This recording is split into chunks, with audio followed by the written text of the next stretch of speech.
Hello guys, नमस्कार। आज की कहानी है इंसान की सोच ही जीवन का आधार है।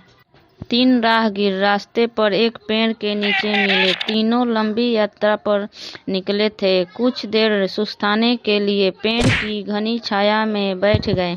तीनों के पास 2 झोले थे। एक झोला आगे की तरफ और दूसरा पीछे की तरफ लटका हुआ था। तीनों एक साथ बैठे और यहाँ वहाँ की बातें करने लगे, जैसे कौन कहाँ से आया, कहाँ जाना है, कितनी दूर है, घर में कौन कौन है। ऐसे कई सवाल जो अजनबी एक दूसरे के बारे में जानना चाहते हैं।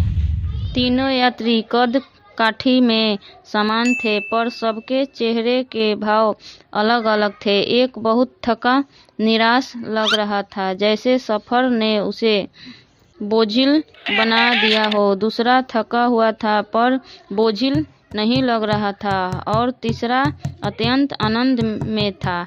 एक दूर बैठा महात्मा इन्हें देख मुस्कुरा रहा था।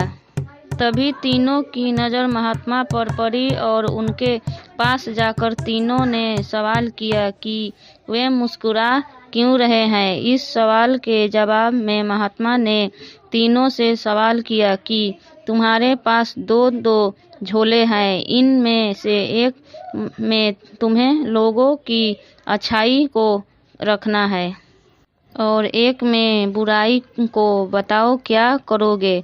एक ने कहा, मेरे आगे वाले झोले में मैं बुराई रखूंगा ताकि जीवन भर उनसे दूर रहूं, और पीछे अच्छाई रखूंगा। दूसरे ने कहा, मैं आगे अच्छाई रखूंगा ताकि उन जैसा बनूं, और पीछे बुराई ताकि उनसे अच्छा बनूं। तीसरे ने कहा, मैं आगे अच्छाई रखूंगा ताकि उनके साथ संतुष्ट रहूं, और पीछे बुराई रखूंगा और पीछे के थैले में एक छेद कर दूंगा, जिससे वो बुराई का बोझ कम होता रहे है और अच्छाई ही मेरे साथ रहे। अर्थात वो बुराई को भुला देना चाहता था।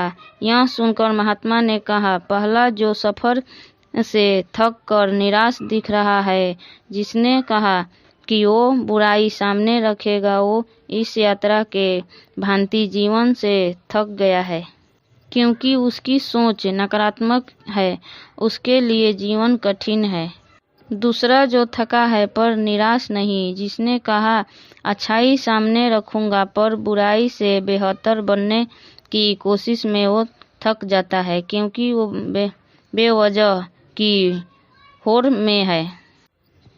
तीसरा जिसने कहा वो अच्छाई आगे रखता है और बुराई को पीछे रख उसे भुला देना चाहता है, वो संतुष्ट है और जीवन का आनंद ले रहा है। इसी तरह वो जीवन यात्रा में खुश है। तो यह वीडियो अच्छी लगी होगी, मेरे चैनल को लाइक, सब्सक्राइब, शेयर जरूर कीजिएगा।